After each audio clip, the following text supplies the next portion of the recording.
Good morning. आज हम advertising विज्ञापन एवं सेल्स मैनेजमेंट या विज्ञापन एवं विक्रय प्रबंध के पेपर का 5th चैप्टर पढ़ेंगे। 5th चैप्टर देखेंगे। 5th चैप्टर है, उसका नाम है एडवर्टाइजिंग कैंपेन प्लानिंग या विज्ञापन अभियान नियोजन। विज्ञापन अभियान नियोजन से मतलब ये है कि किसी भी समय अवधि विज्ञापन अभियान किसी भी समय अवधि के दौरान एक या अधिक प्रकार के जनसंचार माध्यमों के नियमित रूप से प्रकाशित प्रदर्शित ऐसे विज्ञापनों की श्रृंखला है जिनका मूल विषय भाव एक समान होता है तथा वह पूर्व निर्धारित वर्ग के पाठकों, दर्शकों, श्रोताओं आदि को लक्षित करके प्रदर्शित किए जाते हैं।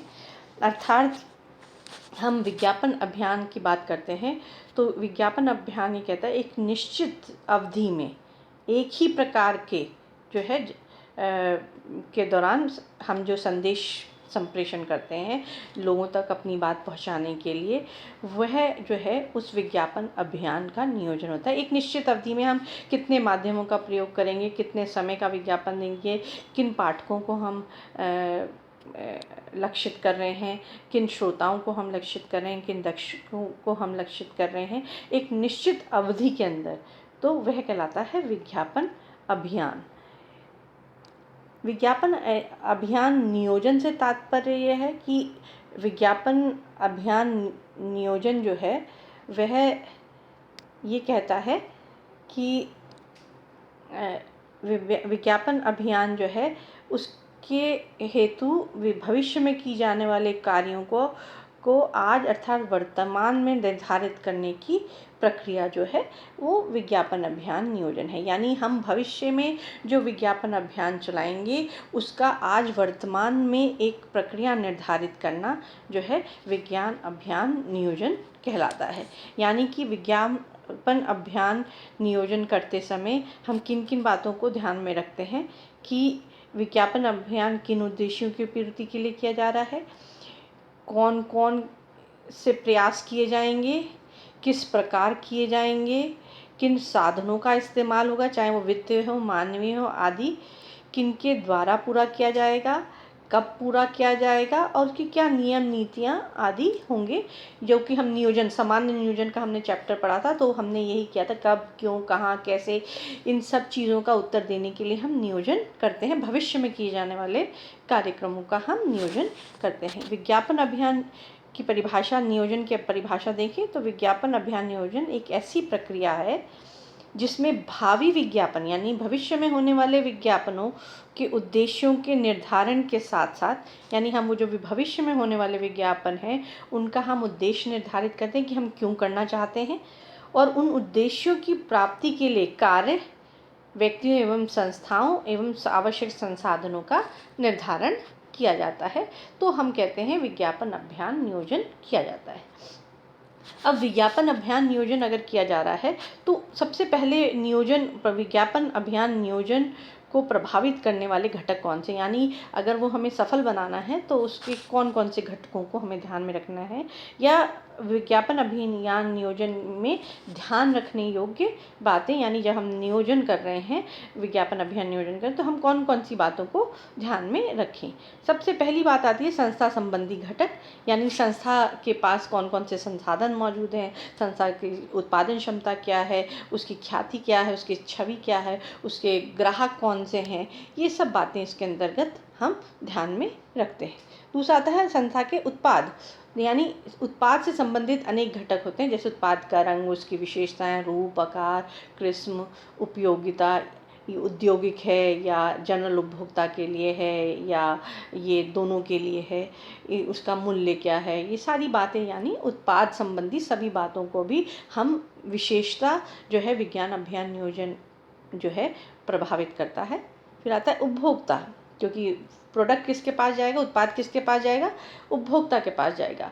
उत्पाद से संभावित उपभोक्ताओं की क्रय हेतु प्रेरित करने के लिए विज्ञापन किया जाता है। तो विज्ञापन अभियान नियोजन में उत्पाद के संभावित उपभोक्ताओं की विशेषताओं को परखा जाता है, जैसे उसकी आय, आयु, लिंग, निवास, क्रय आदतें, क्रय प्रेरणाएं, क्रय शक्तियाँ, इनका जो है ये उसके ऊपर प्रभाव डालते हैं। ताकि हम विज्ञापन बनाएं तो हम उन बातों को सबको ध्यान में रखते हैं कि हमारा उपभोक्ता कैसा है। फिर आता है प्रतिस्पर्धा यानी कंपटीशन। विज्ञापन अभियान नियोजन ये भी देखता है कि बाजार क्षेत्र में संस्था जो आपकी है या उत्पाद है उसकी प्रतिस्पर्धी स्थिति क्या है। अगर उत्पादों की बहुत गहन प्रतिस्पर्धा का सामना करना पड़ता है तो हमें उत्पादों को उसी प्रकार का अभियान चलाना पड़ता है, विज्ञापन अभियान, जिससे कि हम उस प्रतिस्पर्धा को ओवरकम कर सकें। यानी उस समय हम उत्पाद के विज्ञापन अभियान के दौरान हम उसकी स्ट्रेंथ एंड वीकनेसेस को समझने की कोशिश करते हैं और प्रतिस्पर्धा में मुकाबला करने के लिए उनके आधार पर हम अभियान का चयन करते हैं। फिर आता है विज्ञापन बजट। ये बहुत इम्पॉर्टेंट है क्योंकि विज्ञापन हम भविष्य में करेंगे। यूजली एक साल का बजट बनाया जाता है कि विज्ञापन में हम कितना पैसा लगाएंगे, जिससे कि हम जो है उसकी प्रस्तुतिकरण पे, उसके चयन पे, उसके अवधि पर, उसके आकार पर हम कितना बजट खर्च करेंगे, वो बजट भी निर्धारित किया जाना ज़रूरी है। वो डिपेंड करता है कंपनी के पास कितना पैसा है और वो अपने प्रोडक्ट के लिए कितना पैसा खर्च करने को तैयार है, और दूसरी बात उसको प्रतिस्पर्धा कैसी फेस करनी पड़ रही है। फिर आता है मीडिया, माध्यम। कौन कौन से माध्यमों के ज़रिए हम जो है अब अपना अभियान चलाएंगे। विज्ञापन अभियान नियोजन करते समय विज्ञापन के विभिन्न वैकल्पिक माध्यमों का अध्ययन एवं मूल्यांकन किया जाता है। फिर एक या उससे अधिक माध्यमों का चयन किया जाता है जिसके ज़रिए से हम अपना अभियान चलाएंगे। फिर आता है संवर्धनात्मक मिश्रण के अन्य घटक। क्योंकि हम केवल विज्ञापन के माध्यमों से ही प्रेरित नहीं करते हैं, उसके अलावा उसमें विक्रय संवर्धन भी आता है, व्यक्तिगत विक्रय भी आता है, जनसंपर्क भी आता है, यानी प्रचार भी आता है। ये वो घटक हैं जो कि संवर्धनात्मक मिश्रण में मौजूद होते हैं। तो जो भी हमारा बजट होता है, विज्ञापन बजट होता है, वो इन सब के लिए होता है, ना कि केवल विज्ञापन के लिए। और उसको हम इस हिसाब से तय करते हैं कि हमारे जितने भी जो हमें साल भर विज्ञापन करना है, तो उस विज्ञापन में संवर्धनात्मक मिश्रण जो है किस प्रकार से लाभदायक होगा, हम उसको ध्यान में रखते हैं।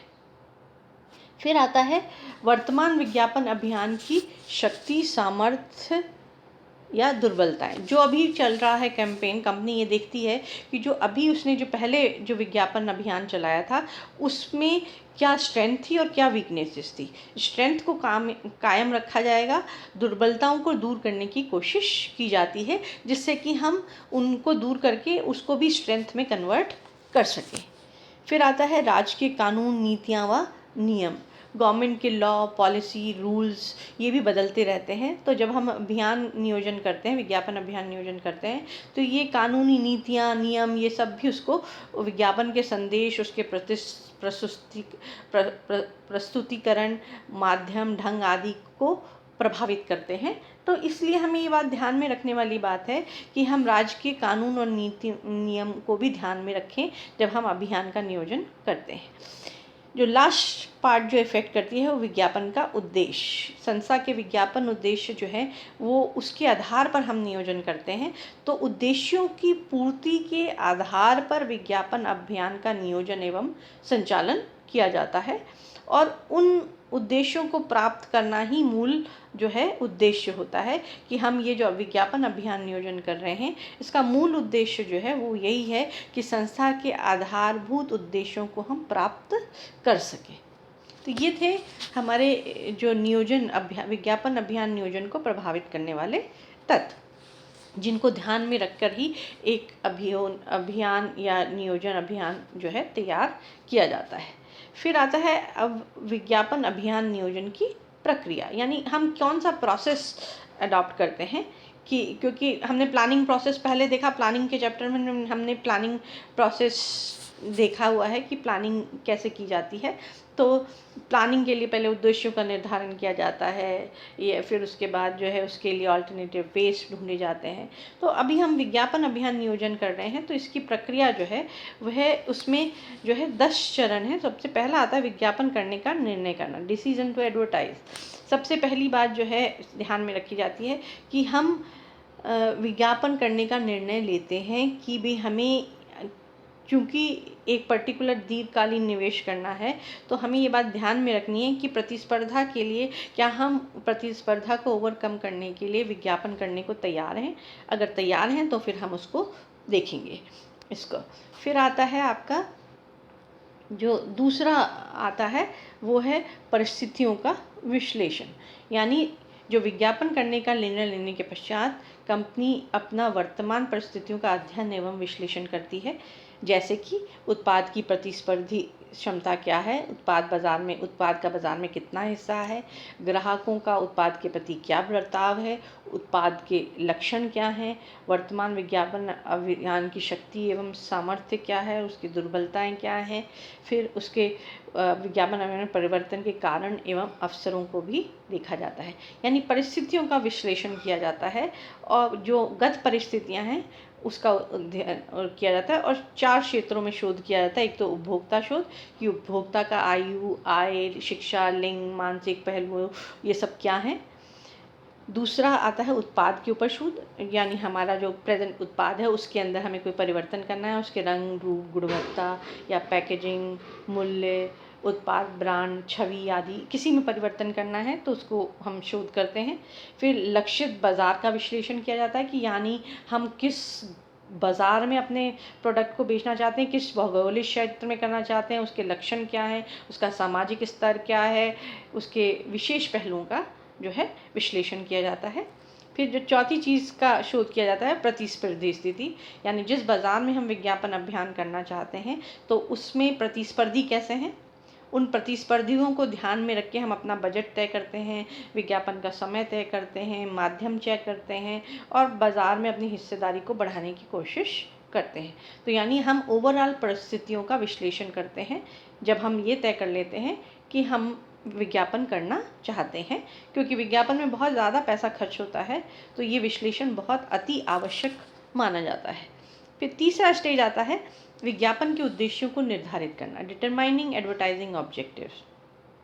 बहुत इम्पॉर्टेंट है। क्योंकि विज्ञापन के बिना उद्देश्यों के निर्धारित किए हुए हम नियोजन नहीं कर सकते हैं। हमने विश्लेषण कर लिया, परिस्थितियों का विश्लेषण कर लिया, उसके बाद हम ये तय करते हैं कि हमें विज्ञापन की सफलता के लिए उद्देश्यों का आधार जो है वो क्या होगा, हम कौन कौन से उद्देश्यों को ध्यान में रखेंगे, उसका क्रियान्वयन, उसका मूल्यांकन, सब चीज़ें इसके अंतर्गत देखी जाएंगी, ताकि हम ये देख सकें कि विज्ञापन का उद्देश्य जो है संपूर्ण संस्था के उद्देश्यों के अनुरूप है कि नहीं, वास्तविक और उचित है कि नहीं, संसाधनों और उपलब्ध अवसरों के को ध्यान में रख के है कि नहीं, लोचशील है कि नहीं। वरीयता क्रम निर्धारित करना बहुत ज़रूरी, क्योंकि मेन उद्देश्य के साथ उसके क्रमबद्ध उद्देश्यों को भी तय किया जाता है। उसका परिणात्मक रूप भी होना ज़रूरी है। उत्तरदायी व्यक्तियों की जवाबदेही का क्षेत्र निश्चित होना ज़रूरी है। श्रोताओं, दर्शकों की अपेक्षित प्रतिक्रियाएं निरंतर नोट की जानी ज़रूरी हैं। संबंधित व्यक्तियों को जानकारी देने के लिए उचित योजना का निर्धारण करना ज़रूरी है। यानी ओवरऑल हम जब उद्देश्य का निर्धारण करते हैं तो उद्देश्य के निर्धारण में इन सब चीज़ों को ध्यान में रख के हम उद्देश्यों का निर्धारण करते हैं कि संस्था जो है विज्ञापन अभियान नियोजन जो कर रही है उसमें इन सब बातों को ध्यान में रख के उद्देश्यों का निर्धारण किया जाता है। इसी में चौथा स्टेप आता है लक्षित पाठकों, श्रोताओं, दर्शकों आदि की पहचान करना।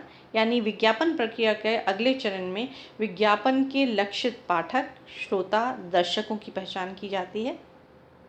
ये निर्धारित किया जाता है कि हम जो विज्ञापन अभियान करेंगे वो किस क्षेत्र को प्रभावित करेगा, किसको प्रेरित करेगा, उसके दर्शक, उनकी क्या आयु, आय, लिंग, शिक्षा, सामाजिक स्तर, परंपराएं, धार्मिक मान्यताएं, क्रय आदतें, खर्च आदि क्या हैं, क्योंकि उसके आधार पर ही अभियान तय किया जाता है। फिर आता है 5वां स्टेप विज्ञापन बजट का निर्धारण।